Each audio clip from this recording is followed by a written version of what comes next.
Now come to the question 3। इसमें ये कहते हैं in high pressure steam turbine, यानी कि स्टीम टरबाइन जिसमें कि आपके स्टीम बन रही है, टरबाइन इंजन, ठीक है, सॉरी, इन हाई प्रेशर आपके steam turbine engine the steam is heated, तो यानी कि जो स्टीम है उसको उन्होंने 600 डिग्री सेंटीग्रेड तक गर्म किया एंड आपके exhausted at about 90 degree centigrade, ठीक है। अच्छा, what is the highest possible आपके deficiency of any engine that operate between these two temperature. ये कहते हैं कि अगर इन दो टेम्परेचर के दरमियान आपके कोई इंजन काम कर रहा है, ठीक है, तो उसकी मतलब कि इन दो टेम्परेचर के दरमियान तो उसकी डिफिशिएंसी क्या होगी, ठीक है। तो अब हमारे पास सिंपल इसका वही जो हम जिस फार्मूले के पिछले आपके न्यूमेरिकल कहते हैं वही चीज़ है। आपके T1 हमें दिया 600 में 273 हमने ऐड किया, 873 हमारा बन गया। T2 हमें पास 90 डिग्री है, इसमें हमने 273 ऐड किया, 363 केल्विन हमें मिल गया। अच्छा, इसमें हमें एफिशिएंसी जो पता करनी है वो हमें इसके यानी कि रिक्वायर्ड है, अननोन है। अननोन हम हमेशा क्या करते हैं आपके लेफ्ट साइड पे लेके आ जाती है। अच्छा, अब क्योंकि फार्मूले में भी ये लेफ्ट साइड पे इसलिए इसको अरेंज करने की ज़रूरत नहीं है। मल्टीप्लाई 100 का मतलब है इसका हमें परसेंटेज में लेके आना है। अब हम सोल्यूशन की तरफ जाते हैं। सोल्यूशन में हम क्या कहते हैं, T2 हमारे पास क्या है आपके 363 और हमारे पास आपके टेम्परेचर 1 जो है वो 873। हमने इसको इससे डिवाइड किया 363 को 873 से, तो हमारे पास आ गया आपके 1 माइनस 0.416, ठीक है, 0.416। जब हमने इसको माइनस किया तो हमारे पास क्या आ गया आपके 0.584, यानी 1 से हमने आपके माइनस के 0.146 से, तो हमारे पास आ गया 584 इंटू 100। जब हमने 584 को 100 से मल्टीप्लाई किया तो हमारे पास आ गया रिक्वायर्ड आंसर 58.4 आंसर हमारा इसका आ गया परसेंटेज के अंदर। अच्छा, अब हम चौथे क्वेश्चन की तरफ आते हैं ना। हम कहते हैं temperature difference between the surface water and the bottom water in आपके मानचेस्टर लेक, यानी एक मानचेस्टर में एक झील है, वो कहते हैं कि उसका आपका टेम्परेचर लेक का सरफेस का और उसके अंदर कुछ फर्क है, ठीक है। अच्छा, उसके बाद आपके lake might be 5 degree centigrade, यानी कि अगर उसकी एक लेक है, उस लेक के ऊपर के और नीचे के हिस्से में कितना डिफरेंस है आपके 5 डिग्री सेंटीग्रेड का डिफरेंस। वो कहते हैं कि यहाँ अगर विथ 20 है तो नीचे कुछ और फर्क हो गया। Assume that the surface of water to be, हम ये कहते हैं कि यहाँ 20 डिग्री सेंटीग्रेड है, तो ये आपकी कहते हैं कि अगर 5 डिग्री है तो यहाँ 50 डिग्री हो जाएगा, ठीक है। अच्छा, टू बी आपके व्हाट हायर आपके efficiency steam engine could have if it आपके operate between these two temperature. और वो कहते हैं कि कोई हमारे पास आपके स्टीम इंजन है, वो अगर इन दोनों के दरमियान वर्किंग करे तो वो जिसे कहते हैं ऑपरेट करे, तो उसकी एफिशिएंसी क्या होगी। अच्छा, अब हमें ये कहते हैं कि आपके T1 इज इक्वल टू, ये फिर यहाँ थोड़ी सी गलती हुई है, ये 20 है नॉट 200, ठीक है। ये हम कहते हैं 200 में हमने 273 ऐड किया तो हमने क्या किया 293 केल्विन ले लिया। उसी तरीके से हम ये कहते हैं कि हमारे पास T0, क्योंकि हमने इसके अंदर एक मीन निकालना है, हमने T2 लेना है, ये तो डिफरेंस दिए है ना, ये बेसिकली डिफरेंस है। ये आपके T1 ये है और T2 ये है 20-5, ये बेसिकली T0 जो हमने लिखे डिफरेंस है, इसका कोई काम नहीं है अलावा ये कि हम डिफरेंस निकाल दें आपके बॉटम में से टॉप और बॉटम के दरमियान। तो हमारे पास T2 क्या आ गया 20-5 इज इक्वल टू 15, यहाँ हमने ऐड किया तो 288 हो गया। और उसी तरीके से अब हमने क्या करना है, एफिशिएंसी निकालनी है। हम कहते हैं 1 minus T2 upon T1 into 100। तो अब हमने ये किया कि आपके 288 हमारे पास T2 की जगह पे आ गया, 293 T1 की जगह पे आ गया। 1 माइनस करके हमने इसको होल को 100 से मल्टीप्लाई किया परसेंटेज निकालने के लिए। Now we come to the आपके efficiency to the calculation, toward the calculation.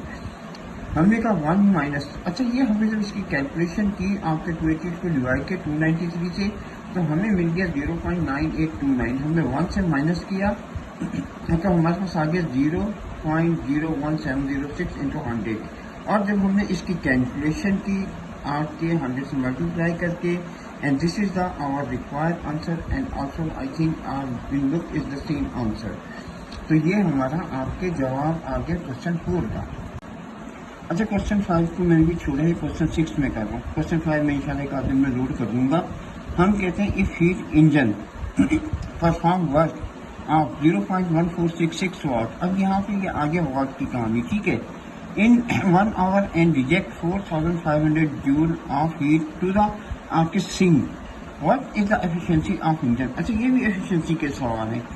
तो ये हमसे कहते हैं कि हीट इंजन जो है वो परफॉर्म करता है आपके 0.1466 तक 1 घंटे के अंदर, एंड आप रिजेक्ट कर देता है आपके heat 4500 joule of heat to the sink, what is the efficiency of engine. अच्छा, अब हमारे पास बेसिकली ये क्या पावर दी है, हमारे पास क्या दी, पावर का यूनिट होता है वाट, ठीक है।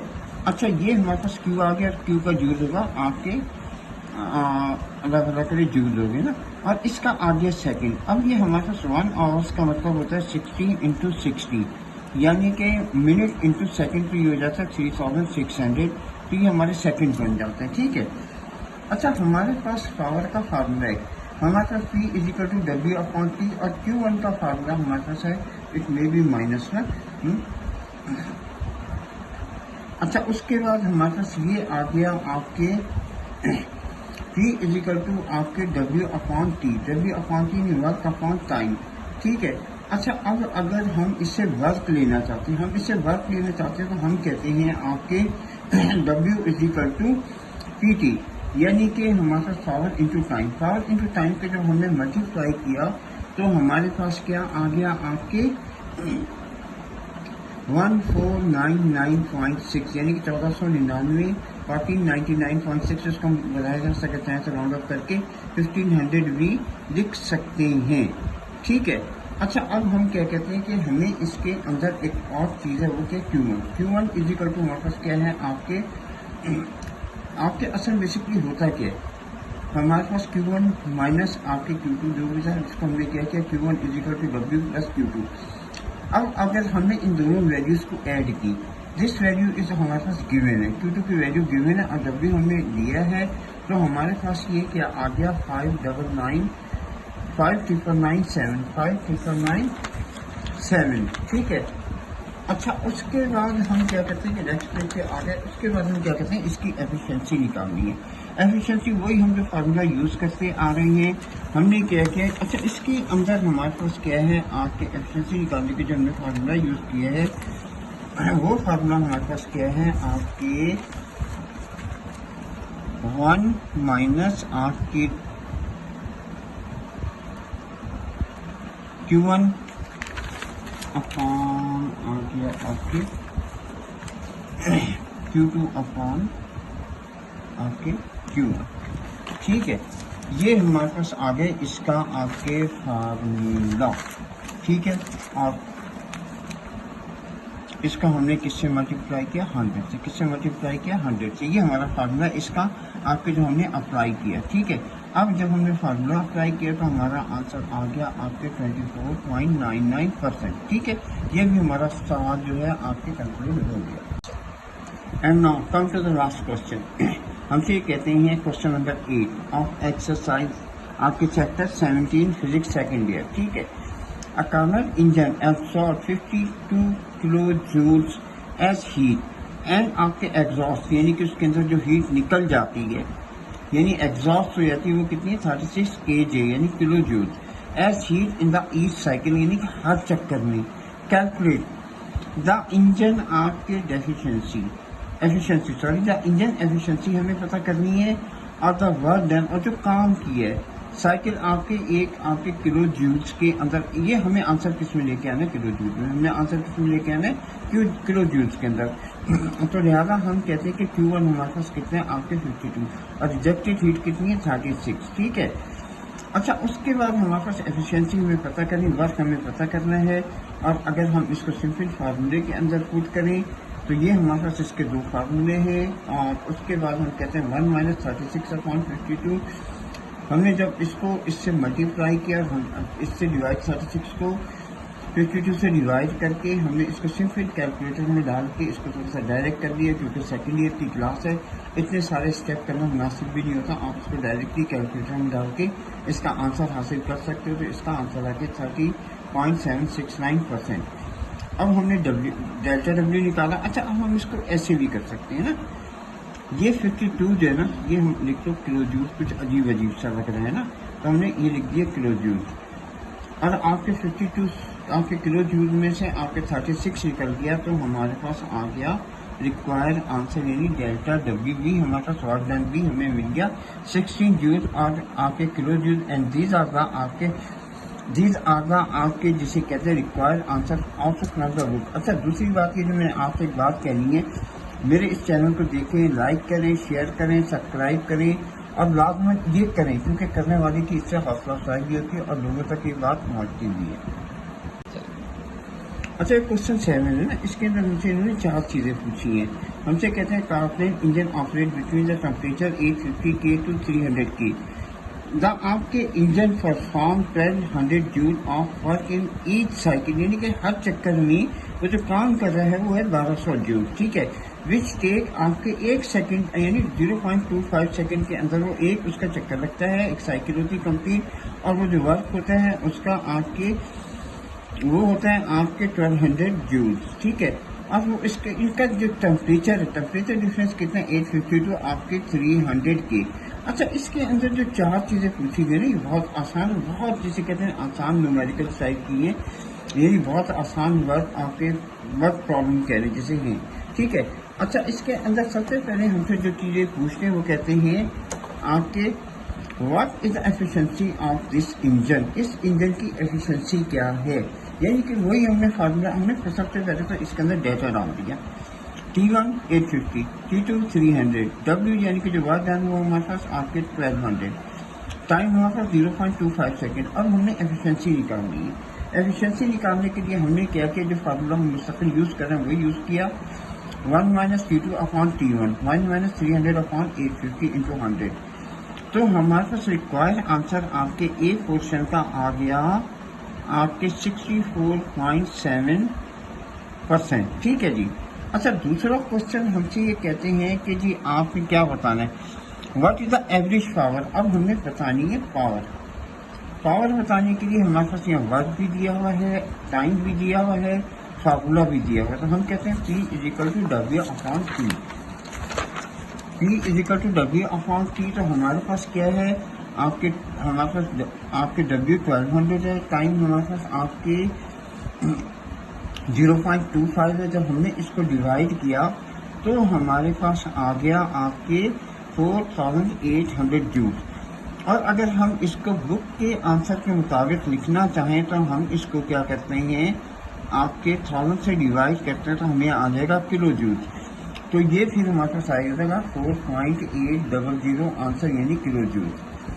इसका सी पोर्शन में भी हमसे कहते हैं कि जी आप W बताओ इसका, ठीक है। अच्छा सॉरी, हमें इसका Q1 बताना है, तो हमारे पास Q1 का क्या मतलब हो गया, आपके डेल्टा W = आपके एफिशिएंसी इंटू Q1। अच्छा, Q1 हमें क्योंकि पता करना है, इसको हमने रीअरेंज किया, लेफ्ट साइड पे लेके आ गए।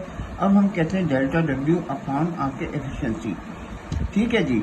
तो अब हमने इसके बाद आपके सिंपल क्या किया, यहाँ पे हम फिर इसको कह देते हैं एफिशिएंसी, हम इसको दोबारा रख देते हैं, ठीक है। अच्छा, क्योंकि एफिशिएंसी के नीचे मैंने 100 क्यों डाला, ये बेसिकली परसेंट है, परसेंट मीन्स होता है डिवाइडेड बाय 100। तो हमने इसको यहाँ पे 100 से डिवाइड करना है। अच्छा, जब हम इसको रेसिप्रोकल करेंगे, 64.7 को रेसिप्रोकल करेंगे तो ये 100 हमारा कुल क्या होगा, ऊपर आ जाएगा। ऊपर आने के बाद आप इसको कैलकुलेट करेंगे, 1200 का 64.7 से डिवाइड करेंगे तो हमारे पास आ जाएगा 18.54। 100 से मल्टीप्लाई करेंगे तो हमारे पास आंसर क्या निकल आएगा, Q1 का आपके 1854.7 जूल हमारे पास इसका आंसर आ गया। अब हमने निकालना है Q2, ठीक है जी। Q2 निकालने के लिए हमारे पास सिंपल फार्मूला Q1 - Q2। हमने आपके क्या कहते हैं Q2 से Q1 माइनस किया और हमारे पास आ गया Q2 का ये सिंपल आंसर, Q2 = आपके 654.7।